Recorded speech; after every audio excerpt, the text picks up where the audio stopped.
Hey guys, welcome back to PT Breakfast Club. The AI videos, they get me every single time. I still think they're funny. I don't know. But that's muted on my end when you play it. Maybe it's Really? like auto muted. Yeah, maybe it's auto muted. I don't know. I get the audio on my end. I don't know. Maybe someone will tell us. But yeah, there's audio to that. It says, "Hey everybody, welcome back to PT Breakfast Club." Like it even sounds like an intro. It does. It's a little disturbing on how good that was. And Tony was like, "Yeah, I created that in like 5 seconds." It's wild.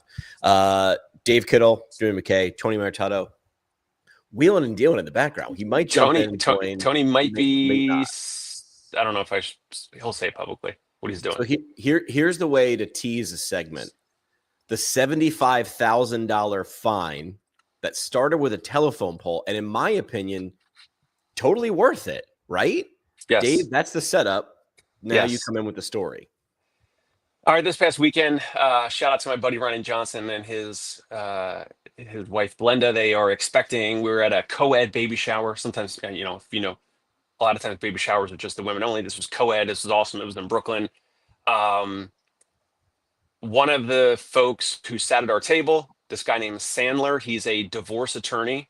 And we were talking about a bunch of stuff. We were talking about life and business and all that. And of course, like if someone sits down, you know how I am, Jimmy. If someone sits down next to me and they're like a local service provider like I am, like, boom, perfect.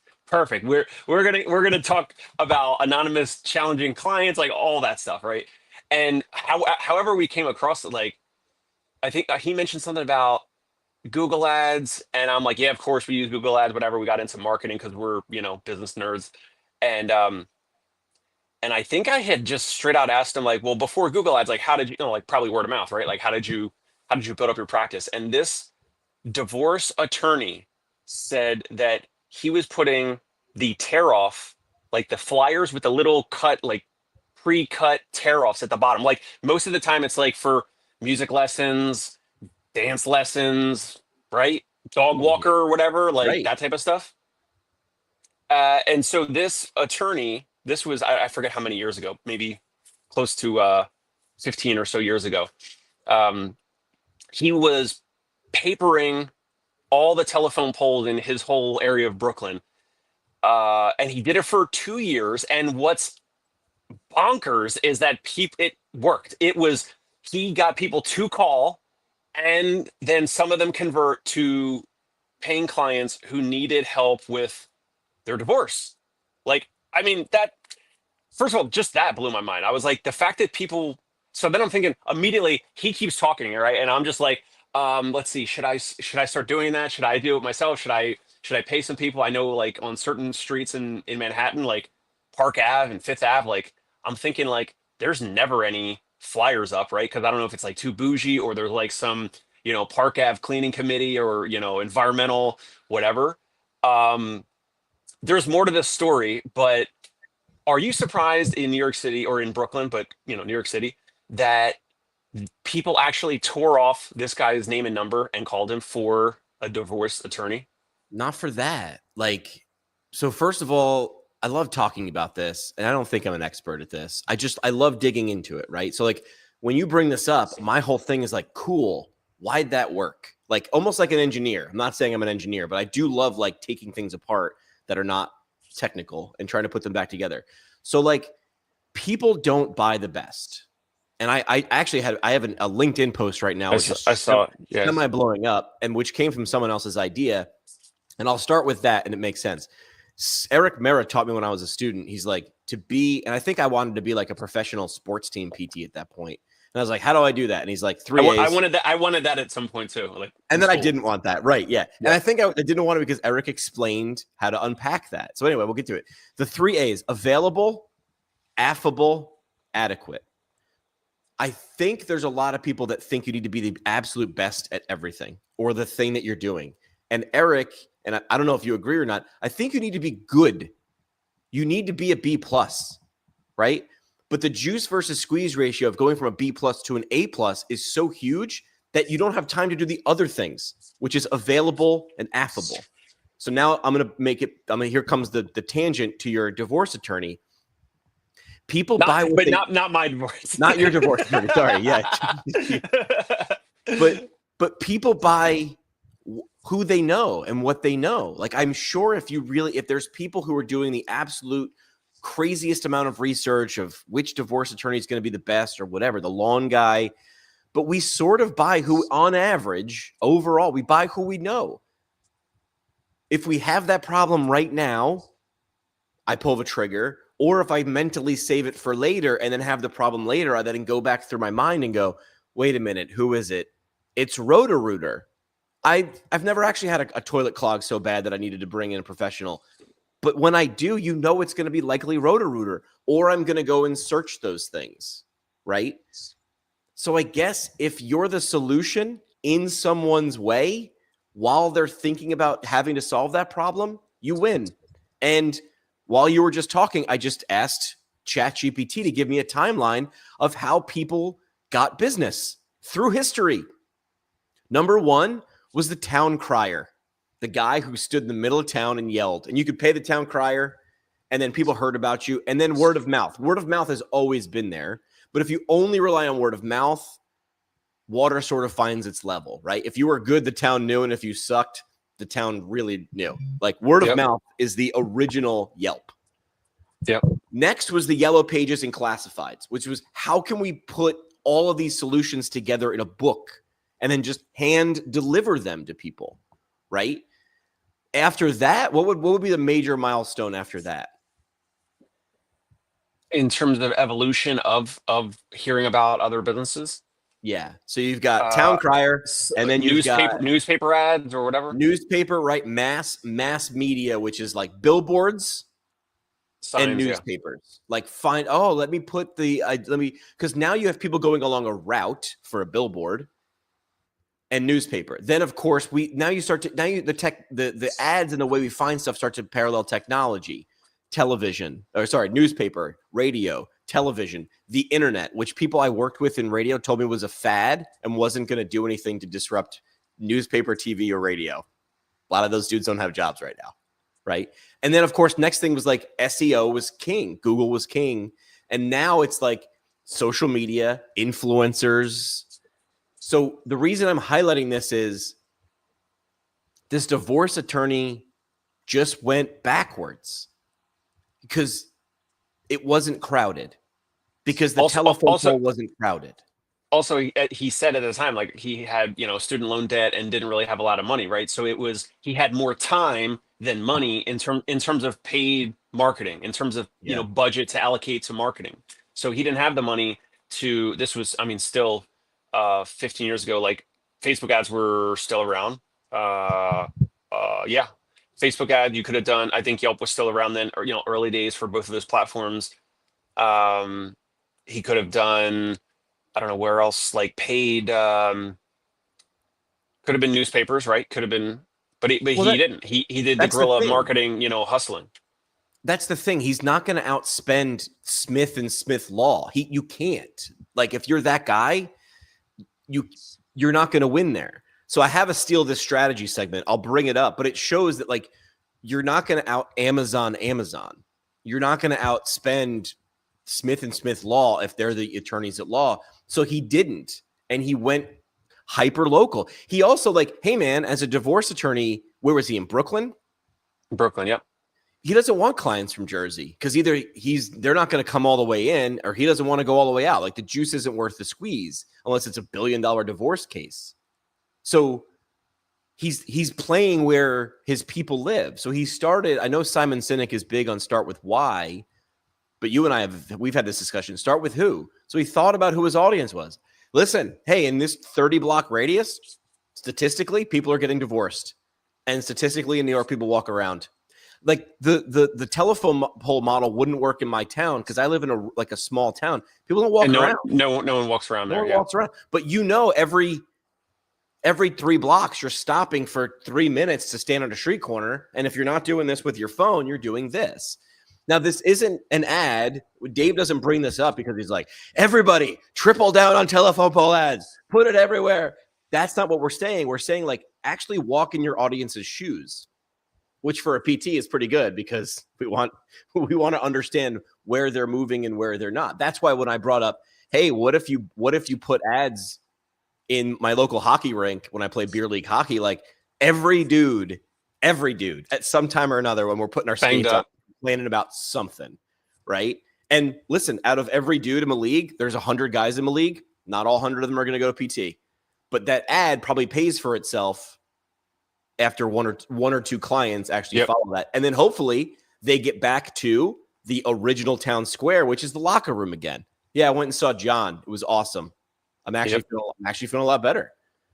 And that is valuable. Dan chiming in too, and I think this is important. This is what I left out of the timeline. We're now also shifting to ChatGPT and other LLMs making recommendations. You talked about that, right? Yeah. Dan, I don't know if you heard, but like maybe in the past couple of weeks, I've had 2 different clients find us, my practice, our phone number, call in, all of that through ChatGPT, and they were searching very specifically. I would say a little more targeted than a normal Google search, but they were looking, like, one was looking for a physical therapist who treats nerve pain, complex regional pain syndrome, that does home visits in Bed-Stuy, Brooklyn. Like pretty targeted, like you're looking for, a laser specific but that's what we provider. need. We need specific solutions, because if you gave me the best PT in New York and it was in Schenectady and I'm in Brooklyn, cool story, bro, doesn't help me. So I think that was the first thing. Somebody from a professional association a year and a half ago when I started playing around with ChatGPT, and again, keep in mind, I'm still playing around. There's people who are way deeper than I am. But he asked me, he's like, how do we sort of hack it so PT's the solution to a question when someone asks about their body in ChatGPT? I was like, it needs to be the answer. Yeah. Like physical therapy. Now, how do you as your business? I think we take well, first of all, take a look at LLMs. How are they getting their information? They're digesting the internet. So this goes back a few steps to, yes, having information and spreading information with your name on it and using keywords, right? And keywords aren't just like stuff the keyword in to get in there. It's the same as a dinner party, which is like if someone says back pain, your ears go up. So why aren't you saying back pain in places? You should be, not just because it's stuffing keywords, but because that's what you provide. So hold on a second. So this was a $75,000 fine from the environmental department or something? I wanted to just circle back on that. Exactly. So this attorney Sandler was doing this for 2 years, and he said like every Saturday, Sunday, whatever, like he was walking up and down, Nostrand and some of these other streets in Brooklyn, and just basically putting a flyer, taping it on the telephone pole or the street pole, like every block. Like probably both sides of the block, like he was just hustling, right? He did it for 2 years. He got clients. He built his base of his practice, of his business, which is amazing. He's an awesome guy. He speaks really well. None of it surprised me. It did surprise me that he actually got phone calls from it. But then once they speak to him, I'm like, it's a done deal, because this guy's like a great speaker, great professional. So he did it for 2 years. 2 years goes by. He gets a letter in the mail from some a New York City environmental agency or whatever, with a $75,000 fine. And they had a ton of, he got like, he got like a big envelope in the mail. And I think they had sent him like evidence. Yeah. Like this, like images of, and they were like cross streets, like this cross street, this cross street, this cross. And he was like, yeah, that was me. So they sent him all that, and so $75,000 fine. That for any solo professional, like that's pretty big. So what he did is he fought it like crazy, as I think most attorneys would do. I don't know how many physical therapists would fight the way that he would, or he did. So he said that he fought it really hard, and he pulled out, I'll have to speak with him again, some different articles on trying to fight it and like how this wouldn't apply or whatever. Long story short, he was able to knocked it down. He was able to fight it for so long that they were like, this guy is just like not giving up, right? So they eventually knocked it down to $15K, which is still a lot. And then he knocked it down in terms of like a payment plan. So then it was $500 a month and no interest on it. So it was kind of like, hey, let's just spread these payments out in the future. Like, who cares if there's no interest on it? It's not going to grow.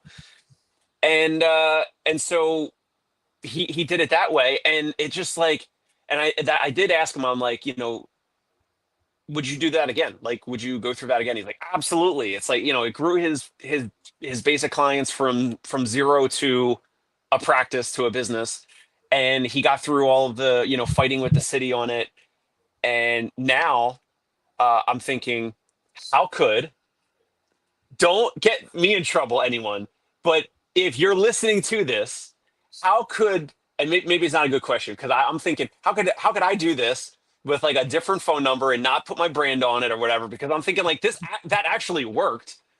So should I'll put this out? Should other physical therapists do this in New York or some other city? Maybe not, because he got in trouble, and you'll probably get in trouble if you do this. But Yeah. I don't know if there's a way to do it that's that doesn't affect the environment. Probably not, right? I don't know. Well, I mean, first of all, my question to your friend, which I'm already going to answer for him, was the $15,000 fine worth it? And the answer has to be yes, because he wouldn't have done it for 2 years. So I don't know how much money he made in 2 years directly from those tear-offs, but it was more than $15,000. And now he has those happy customers. They're going to bring him more business. So it's the snowball effect. So that's very interesting. How could you do it? It brings up my buddy Danny. My buddy Danny was a hustler, and this is back in the day before corporations were doing this. Danny went around Northeast Pennsylvania to bars because he worked at the radio station with me, so he had some cred. Some of the bar owners knew him, and he was paying them for advertising space above urinals and the back of the door of stalls and bathrooms. Like that's literally was a small business model, and it worked well for like 2 or 3 years. But how great would like a urology practice be if you had the ad in your face or whatever, like right there? Now, Danny ran into problems because people were vandalizing the frames, and he had to pay somebody to rotate the ads. Right now, you could be like, well, it'll be like a big iPad or something, but of course, someone's going to vandalize the frames, depending on what kind of audience you're putting it in. Right? He was putting it in a little bit of a lower end bars, so. I don't know. Dude loved to punch stuff for some reason. I'm not a puncher, but dudes love to punch this. This is why Dan says it's one of the reasons I publish and write so often, show up on podcasts and do more things that pop up online, so that you're priming the pump. You're loading, you understand what ChatGPT eats for breakfast and these LLMs eat for breakfast. So why wouldn't you sprinkle your own version of Lucky Charms in there? He says referrals are up 125% this year. I am not discounting that. I think I would love to unpack it and go, is it correlation or causation? And also you just said there's like 7 things there. I want to know which ones are positive ROI for Dan. And then I would ask Dan, what's moving the needle? I would go, Dan, what would it be worth monetarily?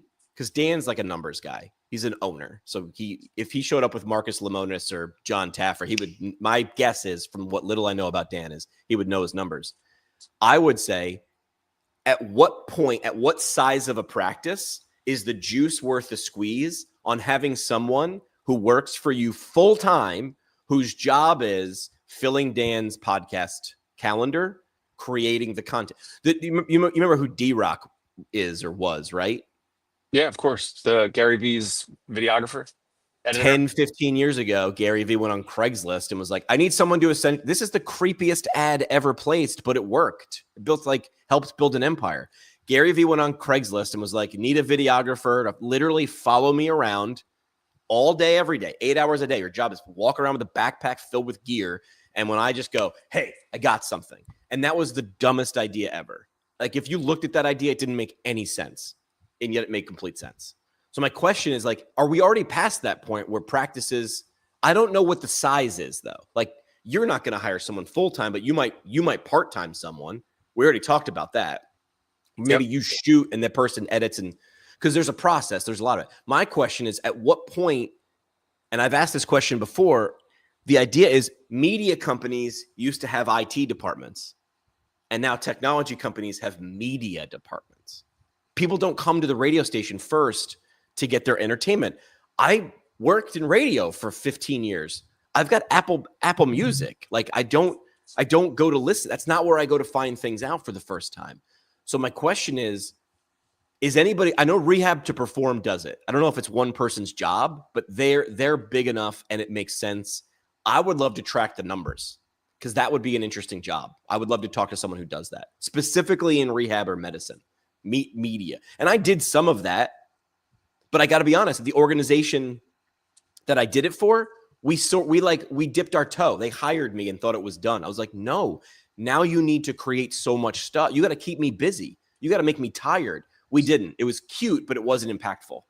No matter how much I yelled, and maybe I didn't make the case for it enough, but I was supposed to be the D-Rock for a very large PT practice, and I flew around the country throwing parties. I was like, this isn't what I'll do that.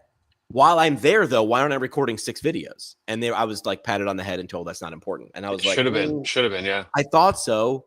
I mean, part of that makes me want to leave healthcare altogether. Like maybe I'm just not a good enough convincer. Why am I spending 10 years of my career convincing people they need to do this and then them not doing it? That's both me as a media healthcare guy and me as a PT. That's why I couldn't be in clinic anymore. Most of the people I worked with, I could put together a good enough plan. I thought I had a good enough rapport. They just wouldn't do it and they'd flake. And it bothered me so much that I didn't want to be in the clinic anymore. Personally, some people have the patience for it. And that's awesome. And we need those people. I couldn't do it. It really bothered me. Dan says it makes more sense the larger you are. I would love to know what the tipping point is. Because Dan's goal is to expand. Dan's out on Long Island. He's getting bigger. The tipping point of having someone full-time do that? I mean, it depends on if you have the extra cash for that role as a full role. My question is, does it make sense to do it before you can afford it? I did this. This is such a dick Probably. move. I think so.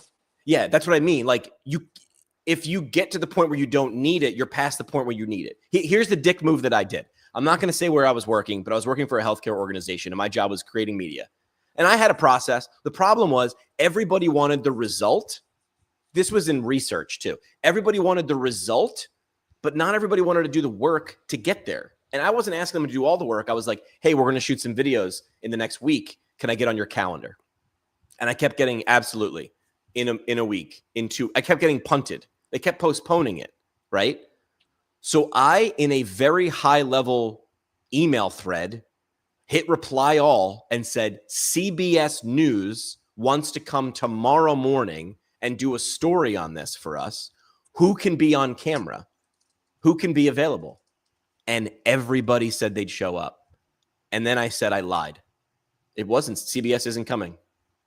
But I have a camera, and I was going to put all my effort into creating a thing for you to send out into the world to communicate this thing that you just told me was important and that you wanted other people to know, that would bring us patients and help us do the thing that keeps the lights on and keeps us paid.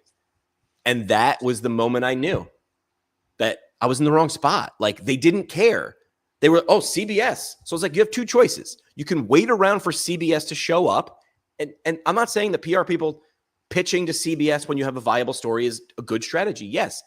The other option is continue to create your own at scale. Build your own channel. If Tony sat around and waited for CBS to come do a story on how he's teaching people how to learn how to bill Medicare, Tony would be waiting for a long time. Tony built a YouTube channel that's got a bajillion followers. He built his own. We are in the build your own era of that timeline I just mentioned. And I feel like not enough people are doing it. And speaking about building your own, so like, why don't we cover? So I mentioned, did I mention at the top of the show or in the pre-interview that tonight I have some physician dinner. So there's Manhattan Pain Medicine. They've invited a bunch of providers to dinner in the city, and I think a combination of how I was able to get that story out of Sandler, the attorney. I think that we could cover real quick on how other people watching or listening to this, how they can engage, how they can build rapport with potential referral sources, right? So tonight I'm going to be in a room of and I checked, there's like a Google Calendar, right? There's a Google Calendar invite. And I know 0 people, like never met any of these people, other than a couple emails from like the coordinator and the one physician from this practice, but never met anyone, right? So, and that's fine. Like that's how, that's what I'm signed up for as a business owner, and like to build rapport and meet new people and all that. What is I know you're a little bit, you and I were pretty extroverted. any thoughts on what your approach is for this? Like, icebreakers. For my approach personally is like, if I stay quiet, I tend to stay quiet like most of the night. So I like to just go up and like, I'm like not in your face, but I'm just like, shaking hands, like meeting everyone. I just like to get that over with. I like to just get like if I lock eyes with someone, like let's just get it over with because there's this weird human thing that like if you don't approach that like different folks at an event in the beginning, I don't know if you ever seen this. It like there's like some like we can't break the ice later. There's a time period in the beginning of some event or some interaction where if you don't get some commonality and just chat literally about anything, something stupid like the weather or sports or the food there or the seating and the table or whatever, then it becomes harder an hour or two into the event. So that's my approach. Do you have any approach or you're just Jimmy, you just like do your thing. You don't even think about it. I sort of don't think about it. My goal is like, so I think if you go into a dinner or a situation like that and your goal, because I know this is part of my job now at Athelus. So I have flown around the country to go to events like this. And when I actually try, it doesn't work as well. So like, hopefully my bosses aren't like watching where they're like, wait a minute, you're not trying? No.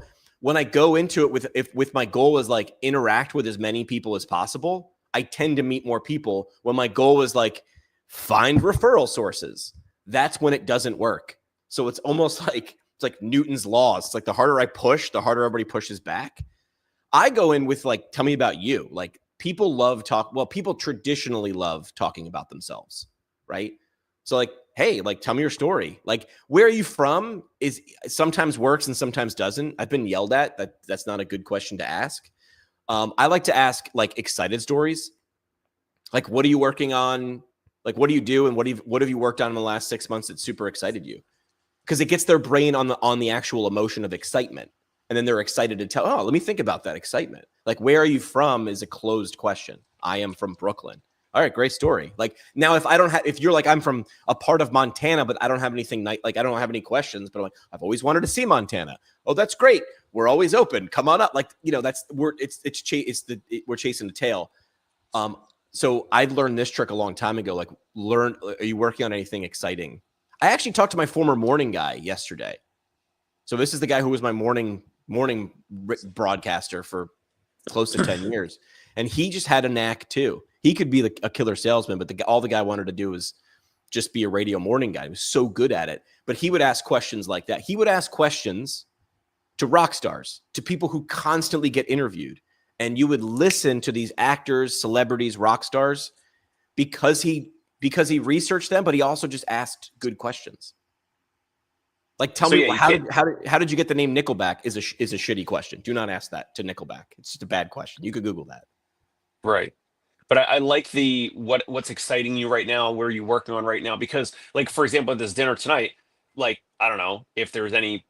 Maybe there's physicians like that might be doing research. I don't know. Probably not. Like I think they're all private practice. And the whole point of this dinner is to collaborate, which basically means like, hey, let's refer patients to each other. Let's be honest. Like that's what this is about. Come on. Like, right. And that's fine. Like, and they have like a sponsor and right. Cool. Like awesome. So no different than things you're doing at Athelus.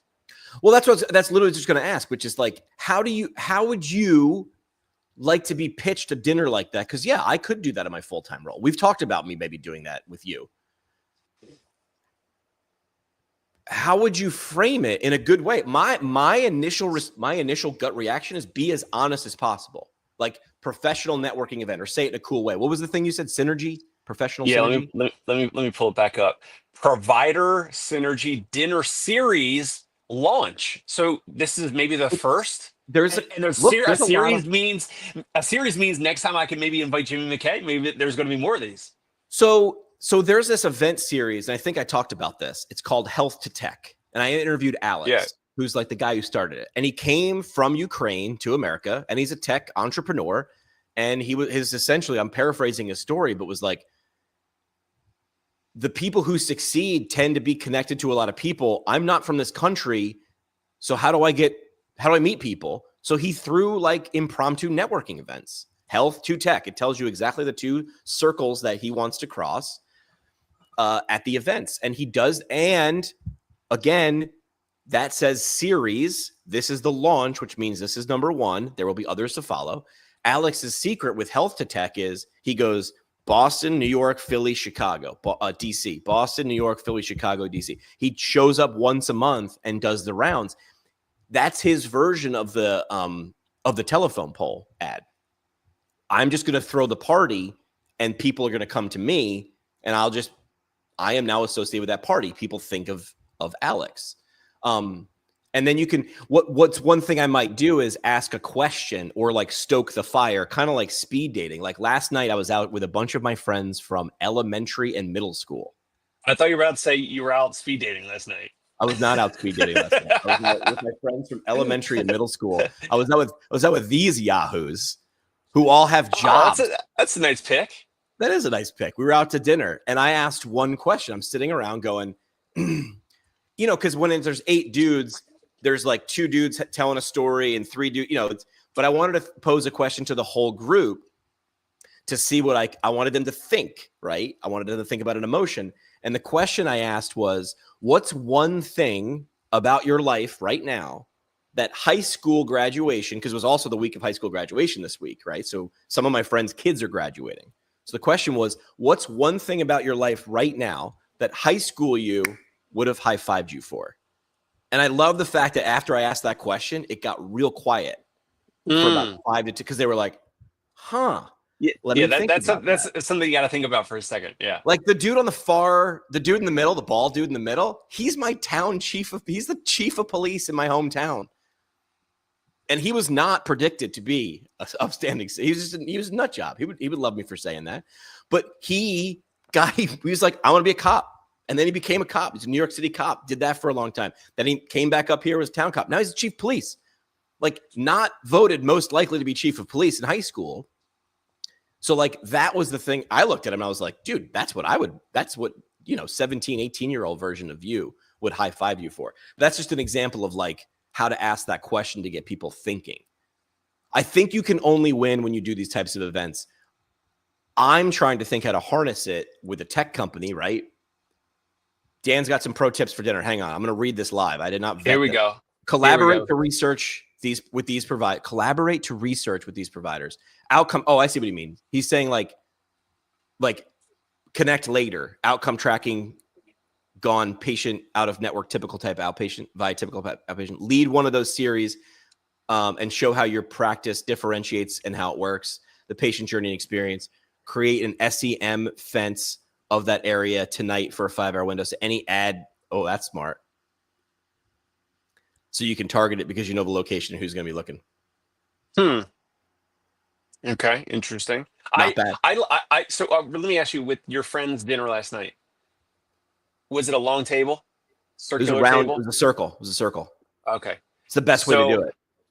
Yeah. The long tables, though, in my opinion, someone like you, and I think partially someone like me, needs to sit in the middle. If there's the 1 or 2 people that are kind of running the show and then like everyone else is quiet, the question, like you said, of like you pose the question to everyone, that type of person needs to be in the middle of the table. And actually, I think sometimes they even eat less, they consume less because they're hosting. Like we're co-hosting, and it doesn't always need to happen because of course, like if it's a big long table, depends if it's some private room in some restaurant in Manhattan where it's a rectangular room and there's always going to be like multiple conversations going on at once. If that happens, that is what it is. And like you're gonna like really build rapport with like 1 or 2 or 3 people, but not the whole table. So sometimes the table, the orientation of the table depends. It depends, like, is there someone, I don't even know, like tonight, there's this lady, Nancy, who's like seems like the marketing liaison or what, I forget her title. And she was the one that invited me, but she's not a provider. So like, I don't know if, someone like that's going to kind of have everyone go around and like introduce yourself. Yeah, like, it just depends on how direct or indirect it's going to be. There's an element of you can screw this up.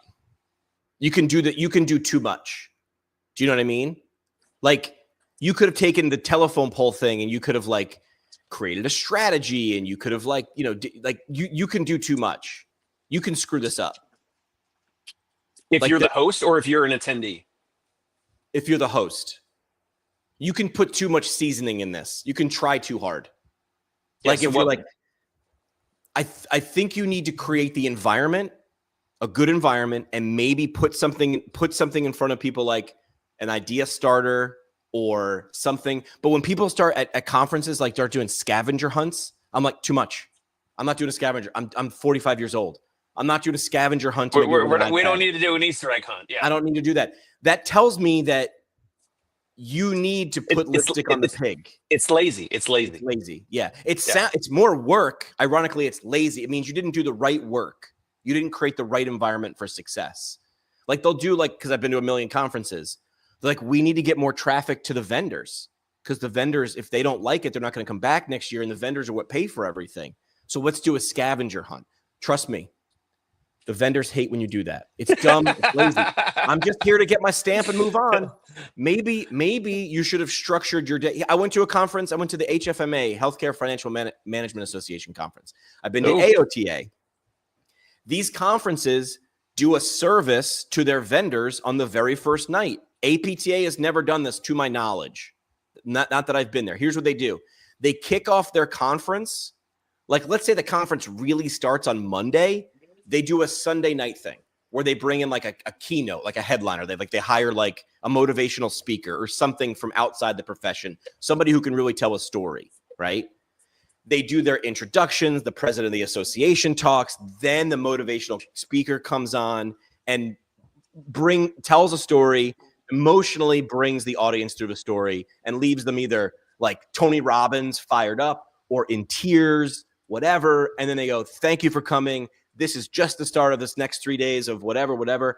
By the way, the vendor hall is open and there's food, wine, cheese, beer. Go walk through, and they've spread the wine and cheese and the beer through. Or in the back. Yeah. It's the non-scavenger hunt. Walk around. Oh, did you see they've got champagne in the back? Oh, champagne. Oh. Lead the mice through the maze. Mice don't do scavenger hunt. They don't do it. We're big dumb animals. Treat us like that. Give us something I want, and I will give you that thing in return, which is my attention. But if you're making me do a scavenger hunt, I swear to, I don't like it. I don't like it. What about so with this event tonight? I have this Google Calendar invite, and there's 26 names on it. It looks like 15 people have confirmed. So I don't know if it's going to be 15 or 20 or whatever. Would it be too aggressive? I've always considered this type of stuff. Is it too aggressive for me to email some of these providers and say, hey, I see you're on the calendar invite for this event. If you're still going, look forward to meeting. Never met you before. Is that too aggressive? Is that too forward? How do you feel about doing that? I think it's a little. I'm fine. I'm fine with it because I'm okay with. How would you feel if you got that message? This is not a leading question. This is. I'm not trying to use your answer. I'm fine if the email literally says, "Hey, I'm so and so. I got your email address from the calendar invite from this provider synergy dinner that's tonight. If you're still going, look forward to meeting because we've never met before." Fine with it. Right? That's it. That's it. Where a marketing person would screw it up is they'd be like, super excited to meet. I'm Dave from Concierge Pain Relief. Here's a white paper on. Here's what we do. Here's who we treat. It's all about them. It's not about me. You can put too much seasoning and you can ruin the food. Yeah. So that's why the question is like, would you do that? Because the weird thing is, if you had sort of Tony's personality, or Tony has said before, he's introverted, right? He does. He would not do that, and he would probably get pissed if he got that email. Well, I think Tony would be like okay with getting the email. Like that's cool. Okay, like he might not respond. Whatever. He might not respond. That's okay, but he'd know who Dave was. Yeah, that's it. But I think you can overdo anything. So I think most people who are like PT doesn't work, and PTs, of course, their ears go up and they go, "Well, what kind of PT and who was it and what they do and was it just a mill PT and da da da." The same is true for everything in marketing and communications that we're talking about. None of these strategies work unless they're done right at the right time for the right people. And it's locks and keys, man. The only way you know if it's a good idea is to do it. All right, so let me mention something else. So yesterday, remember, about months ago, I mentioned you and Tony, I sent you guys a screenshot of the Studio 16 luxury personal training in Brooklyn. I finally met up with the owner, Nate Feliciano, yesterday. We were going back and forth for like a month with like our schedules. We were just never on, when I'm home with the baby and then Annie's out, and then when Annie's home with the baby, I'm busy or whatever, and my calendar and his calendar never align. So but the one patient that I'm treating, sometimes I drive by this location. Finally met up with him yesterday. And this is the only place I've ever seen in the country that markets on their signage, on their storefront sidewalk sign, on their windows, and it says, quote, luxury personal training. And I think that's awesome. I think, Nate and his whole team, but Nate caught my eye because 2 years ago, we were at my buddy Christian Marshall's Tribeca Physical Therapy had like their annual, their anniversary dinner. This was 2 years ago. It was like their 5th year anniversary. And I didn't even meet him, but I was looking through the pictures of like other people that were there because it was like a big event. It was like 100 people, so you can't meet everybody. And I remember seeing this guy, and it was like a full suit, fitted suit, all that. And I clicked on the Instagram handle, whatever. I was like, he's a personal trainer with a personal training studio. I'm like, huh. And I'm like, and he shows up to a physical therapy event in a full suit. Awesome. That's unique. That caught my attention. Then, you learn more. You look at his website, you look at his brand, luxury personal training. Huh. That's interesting. Who would pay for that? My ideal client, most likely. Someone that pays out of pocket, that's paying $250, $350, $550 on the weekends for physical therapy with us. Wow. That's the type of person. So I'm like, interesting, huh? So I've been reaching out to this guy. We finally made it happen. He was away. Then he came back. So like we've been going back and forth for at least a month. Finally met yesterday. And not only does he have, so it's like one-on-one personal training. So there's like these little partitions. So you could train, it would be like a trainer in a not semi-private group training, but it would be one-on-one. And there's like 3 or 4 little mini rooms with partitions. And he's also trying to do physical therapy. So he's going to have, an MSO, which is a kind of a long sidebar, like managed service organization. But basically, like he'll help physical therapists treat there. They could be independent, but they have to pay him whatever the MSO fee is. And he can do marketing, funnels, paid ads, all that type of stuff. And it was awesome to tour the place. It was awesome to see inside of it, and it's a beautiful spot in South Slopes, Park Slope, Brooklyn. And it was awesome to see what he's got. All new equipment. The whole place is new. The landlord paid 50% of the build out, which is awesome, instead of the tenant having to pay for the entire build out. And you just like learn more about business from other people that are doing other things that are complementary to what you're doing. So complimentary. That's it. Who is also here where you're, this is what I do in my job at Athelos, right? My job is to find people who we have the same audience, but we're not selling the same thing. We're not competing on service, but we're trying to connect with the same people. How does the rising tide lift all ships?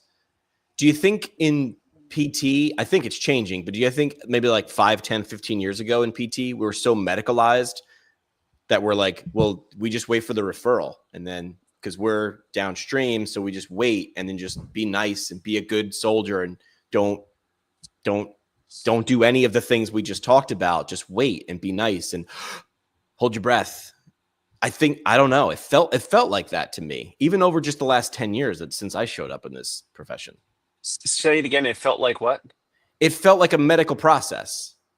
It felt like PTs 15 years ago were barely asking for referrals, and now like we're creating ad campaigns. Yeah, there's always been practice owners even that have been in network for 20 years that they absolutely had to do the whole physician marketing thing at some point. Which I'm okay years ago. Which I'm okay with if that's part of it. But if hoping someone sends you business is your entire strategy, I wouldn't be able to Oh, go to bed at night. no, that's a failing strategy. And so that's part of like doing what I'm doing, right? So I mentioned to you guys, like I spent a ton of money on Google Ads in like February, March, and like it has not been performing as well as it used to. Yeah, And Dan a even combat said and Google's been down a little bit. I mean, other people are saying yeah, this too. Yeah. yeah. So okay, good. So it's not just me. Because I haven't changed anything much with my Google account. But the combination of that and getting some of these patients referred by some of these other concierge practices that when they're referred to us, that these patients like just don't blink an eye at our self-pay rates, right? So I'm like, I can't market the way that I either used to, or I can't market the way that the in-network practices run Google ads and Facebook ads or whatever, because my process is for a specific type of person. It takes a specific type of phone call. It's not just like, here's a link to book and like not really speak with them. So there is like a self-selection type of bias to this. And so that is why the past couple of months, like now I'm doing more like the combination of doing this like with Nate. So the past two posts or the three, four, whatever posts on my Instagram and Concierge Pain Relief is getting more content out of patients being treated, and then also meeting other folks that potentially we can collaborate in the future. Not even, it's just like learning about them. Like yesterday meeting him, it was not like, hey, send us your personal training clients that like, don't get pain relief from your personal training if they're banged up or whatever. Like, no, we need to like build a relationship, and like maybe he and I are going to work out together. He asked me if I play golf. I'm like, I don't. I play baseball. Like, I need golf lessons, but like maybe I'll start getting golf lessons, and then he and I can go golf or whatever, and break some bread, and that's what it's all about. Is like the long term of building relationships, which I did the paid marketing for so long, Yeah. especially through COVID, where like, and then the baby, it's like I could be home and just pay for ads, and I had more time than money. But now it's like, well, the paid ads are not converting and working as well. So now it's like, okay, well, I need to invest the time, and that's why I'm doing this stuff. That's why I'm doing the provider dinner tonight in the city, and I live in Brooklyn, and that's why I'm doing all the relationship building, which like I've kind of always done, but now it's like video content, filming patients, the whole golden ticket thing, all that. Dude, I'm half cocked to just start like to create one of these together. Do you know what I mean? Like Go on. You're not an Athelos client because you're cash. And Athelos uses artificial intelligence to essentially amplify your billing process to get the most money the fastest from insurance. And yet you want to connect with people in the city for referrals, and just, I don't even say referrals. I'll say to build relationships to then hopefully get referrals, but really it's build relationships for the sake of building relationships. I need to do the same thing. My strategy has been fly around the country and go to conferences, which is not paid out for me. Not yet anyway. I met a bunch of people, and I know relationships take time. But how do you scale that? Maybe the idea is smaller, not bigger. Maybe instead of flying around, I just start driving around and having dinners with people. I don't know. I don't know how to do my job. But sometimes let me throw this by you. So Nancy, the senior director, strategic communications at Manhattan Pain Medicine. Maybe I'll have to connect you, and you can just speak with her about what she does. But that sounds like I want to interview her. Because Yeah. I think what she's doing is stunningly, stupidly simple, which is why it is. brilliant. Like I think it's a circle. Brilliant and stupid are a circle. See if you can guess. I'm curious. They got a sponsor for this dinner, so I don't know if the sponsor is paying for everyone's plate or partially or whatever. Just like there's no right or wrong here, but like just it's kind of in healthcare ish. Who might sponsor this? Who do you think? That's a great question. Who would sponsor? So a bunch of So providers. there is a sponsor. Me. There is a sponsor. Athelos would sponsor that. Who else would sponsor that? Local within the healthcare world. Healthcare lawyers, healthcare accountants. Close enough. Try Farm Pharmacy has sponsored this. Why? Because they want. Why? Oh, because they want people to know who they are. Yeah. So I've never heard. I'm assuming it's a pharmacy that's somewhere in downtown Manhattan near this office. I guess I don't know. Let me see.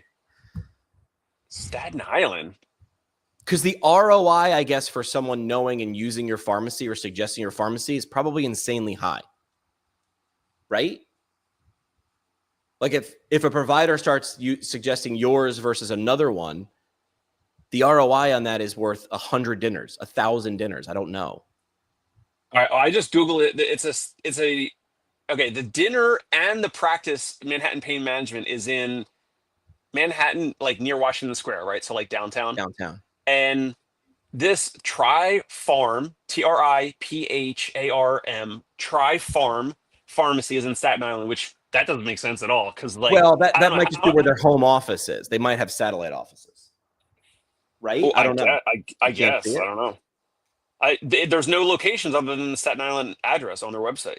There's no other locations. That doesn't make any sense. But hey, I mean, if it's a sponsor. Yeah, there's something we're not seeing, I think, or I'm going to assume. I still think maybe Manhattan Pain Medicine. Maybe this is like a compounding pharmacy. Maybe they like send their scripts there and then they send them into the city, or I don't know. But you're doing the right thing, which is like following the connection. Like, how's this make sense? All right, so I'm curious now because you mentioned it. You're doing stuff like this. I haven't done stuff. I've thought about it. But you have some. So let's say I have a budget. You have some budget where we could potentially collaborate, where we maybe do this type of thing. Not even competitively, but like we could invite them.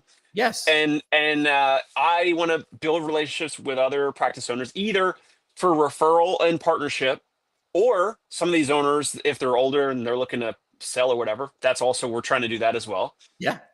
Jimmy and Athelis, you guys are trying to get in front of more practice owners.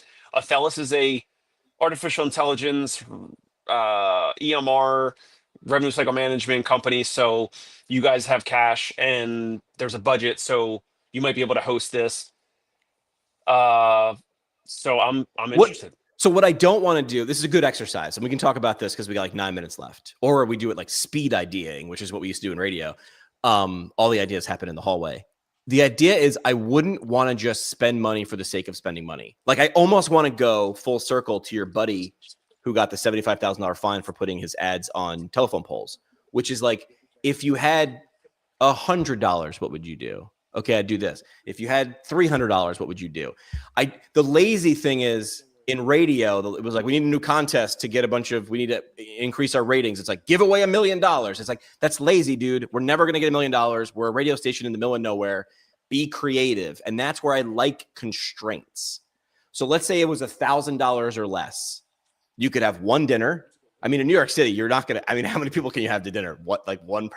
It's 10? 10, maybe, with drinks. Oh yeah, it depends. Yeah, it depends right. if we're going. You know, you do the little drink ticket. You get one or two drinks, or not. But then I go, who do you pair up with? If this pharmacy's doing this, and we go, hey, pharmacy, I don't compete with you. I'm pharmacy. This is what happened with remember Party with a Purpose? No.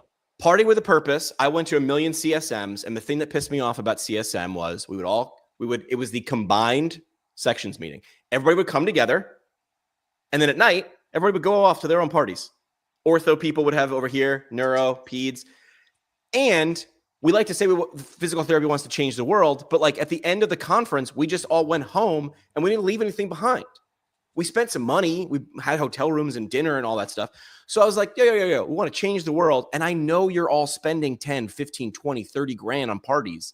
I can spend your money better. So one year I said, you give me your money. You give me your money. I sold them a party. And I said, listen, I'm going to do all the work. I'm going to put all the right people in the room that you want to get in the right room at this party. It's going to be cooler. So I rented out the San Diego Children's Museum. We rented out the San Diego Children's Museum. I got an 80s band. I got a guy to bring in high-end liquor, food. I brought in a comedian. Like, we made it a cool event. And I made it sell out. Here's how I sold it out. If the Academy of whatever, gave me 10 grand, I gave you a handful of tickets, or 50 to 100. I valued the ticket at $250. So as soon as I was done raising all my money, you couldn't buy your way in. You had to go to Vald and their booth to sign up to win your way in for tickets. And then I said, whatever money is left over from the event. So I think I raised $120,000, but only spent $90,000. I gave the difference to the 3 highest money givers and said, write a check to your favorite charity. So that was Party with a Purpose. So that's the thing. Like you can create, you can do more together. That's why Voltron is Voltron. There's an 80s, 90s reference. Like you're more than the sum of your parts. So find people to collaborate with. So now go back to this, which is like, if Jimmy had $1,000 budget and was going to throw a party, who would we invite? But who could we invite and also add to it to make it dope so more people would want to come? That was the impetus of the party. I wanted to throw a party that I would say I'd pay $200 for this, for dinner and drinks and an 80s band all night and a cool vibe. Like throw a party you'd actually want to go to. So I don't know. Would it be a dinner or would it be an experience? Like something actually cool, not a freaking scavenger hunt. Scavenger hunts are out. That's the one rule I will give. Cannot be a scavenger hunt because we are adults here. We've all learned today that you really dislike scavenger hunts. I just think they're lazy. Like I would do. I know. I agree. Here's the funny part. My friend Sky Donovan does a fundraiser for her kid's school every year, or she's done it, where she essentially does a manual version of The Amazing Race. That's a cool scavenger hunt because it's time appropriate. What she does is she texts people clues and they've got to go answer the clue by standing in a place. And they take a picture, like, is the answer Benjamin Franklin? Because I'm at the Benjamin Franklin Bridge. And they take a picture and she's like, yes. Then she'll text you the next clue. That's a scavenger hunt to make this to have fun. The scavenger hunt at the conference is to maybe win an iPad. It's lazy. Like, so they fit when they fit. Don't force it. You can ruin it with too much salt. Yeah. So what do you want to do? But we have 3.5 minutes. I want to do this. So we could certainly consider some other co-sponsor. What's the dollar amount? I don't know if you're publicly able to say it, but what's the dollar amount you got from Athelis? Like what? Let me give constraints because if I just said plus we could consider, because you're a video guy and Athelis, if you're creating video assets or whatever. Maybe it's a combination of a dinner or an experience and you record it and then you get to use that digital asset to put online to get people to have interest in the next event and have a digital asset for the video of like, here's a piece of content from Athelis that is not like, here's our EMR. It's like, here's this like life experience that we did, this dinner or whatever. Even if Athelis never shared it, watch this. I've got someone who's now working with me at Athelis. This is a practice consultant who consults business owners. She throws her own conference every year. I'm interested. She gets 100 to 120,000 practice owners in one spot. Yeah, I'm coming for the weekend. That's a huge conference. It is. I yes-anded her. I said, and I won't say what this person's name is. I said, here's an idea. What if we upsold some of the people at your conference? You're going to take a cut of this. And she goes, what's the upsell? I said, well, what if I brought a videographer with me and we did a bunch of, I'll be off, Jimmy will be off camera. We'll set up the lights in the background. I'll pre-interview your person before they fly in, find out about them and their practice. And then a half-hour slot, all we'll do is I'll just pitch you questions to answer. And our videographer will record it, then they'll edit it, and then hand you 6 months worth of reels that is you talking about you. And then there you go. There's your Google Drive filled with whatever. So we'll upsell that for $1,200, but we'll only do it if we get 6 of them to book because we got to pay for the videographer. But we won't pay for the videographer until we know that 6 of them have signed up and paid. So the thing is, like, come to this dinner and we're going to give you, it's why there's a photo booth at a carnival. It's like, oh, that's cool. And this is cool. And that's cool. And this is cool. Create that carnival environment where each of those things on their own would be, that's pretty cool. It's like Jay Leno. That's all right. Combine them together, it is much greater than the sum of their parts. So sit there and ask yourself, what are the pain points of all the people who I might want to get together? And could I solve 2 or 3 of them? A dinner is not a problem. I could eat at home. I can buy a bottle of vodka and drink a vodka sodas on my back porch for a lot less than I could going out. I got to get off my couch and I got to go, especially in the city. I got to go somewhere. Did I go somewhere? Right. So you have to overcome that social inertia. So I don't know. I think this is a cool exercise that I would like to do. Where in the city would we do it? Manhattan or Brooklyn? Manhattan. Okay. Unfortunately, I know it's more expensive, but it's centralized. There's a reason it's more expensive, right? There's a reason. So did you ever hear the paperclip experiment?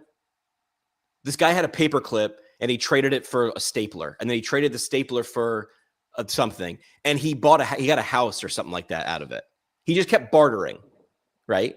I would almost turn this into a paperclip thing. Is like, all right, I'm going to give you $1,000, Dave, and we're going to do a dinner together, and we're going to see what we get out of it. And let's say we make X number of dollars out of it. Let's reinvest. So now instead of $1,000, but the funnier part is our ideas get more creative and better when we have the constraints, not a blank check. The blank check would be like, here's a luxury box at Yankee Stadium, make it rain. And I'm like, you have to build up to that, because just spending that and hoping you get success does not equal success. So let's start with one dinner. How many's let's ask ChatGPT, how many's too many people for good conversation at a dinner table, right? There's probably a mathematical algorithm for that, right? We just talked about the long table versus the round table. So let's do this, and we'll have to execute it in the next 60 days or something. I don't know, 30 days, 45 days. We'll have to have this as the to be continued with Tony next time. I like Thursday. It. All right, what's your parting shot? Parting shot is getting out there. So, I'm sure many have done it. And meeting other providers. How can you refer to them first? How can you be interested in what they're about, who they serve, their team, what they do? That's at least what I'm going to focus on today. So it's less about me today. It's more about them, learning about them. And oftentimes when you do this, then those people walk away and they're like, oh, wow, Dave or Jimmy was really like, they really understood me, or that, or they don't even say it. They might just think that they're like, oh, wow, they really are interesting or whatever. And all I did was ask them questions about them. It's crazy how it works. If you want people, here's my parting shot. It'll yes and yours. If you want people to find you interesting, just be interested. Yep. Not everybody's going to find you interesting, and you can spend your time trying to make them interested. Freshman and sophomore year of college, I got a lot of first dates and not a lot of second dates. Here's what happened. I kept telling them all about me. Oh my gosh, I'm so smart. I'm with captain of this and president of that. And people were just like, this guy's a douchebag. What I was trying to do was be like, I'm actually kind of cool and I'm kind of interesting. I was doing too much, man. You can ruin it. Too much salt. Yep. Saw junior and senior year, like, hey, tell me about you. And then you wait. And if they don't ask about you, don't ask her out again. If you ask 3 questions to someone and they don't ask anything about you, move it on. But if you ask enough, most likely people will tell me about you. And then you're like, oh, if you want. And that's when they've opened the door. Yes. When they've asked for it. And either they've realized that they've talked too much, or they're truly genuinely now interested in you because you were showing so much interest in them. It's amazing how it works. The problem is with people is like it takes too long. And I'm like, that's a relationship build. There's a word for a quick relationship that I am guaranteed to get. It's called prostitution. I give you money, you tell me you like me, right? Like there's a reason it's the oldest profession, because people want it. But something that actually lasts, I'm sorry, fast tracking relationships sometimes happens, sometimes doesn't. Like there is no guarantee on that. All right. Tony will be back on Thursday, probably. And Dave and I will continue this conversation of if we had $1,000 to spend or $2,000, who would we invite? Listen, the cooler the idea, the more people are willing to spend on it. If they're like, okay, yeah, this is kind of cool. So it's your city, man. I'm just coming to visit. But we'll see on Thursday. Maybe we'll have a fully formed idea on Thursday. Let's do it. The PT Breakfast Club. I'm Ode, where morning coffee meets movement science.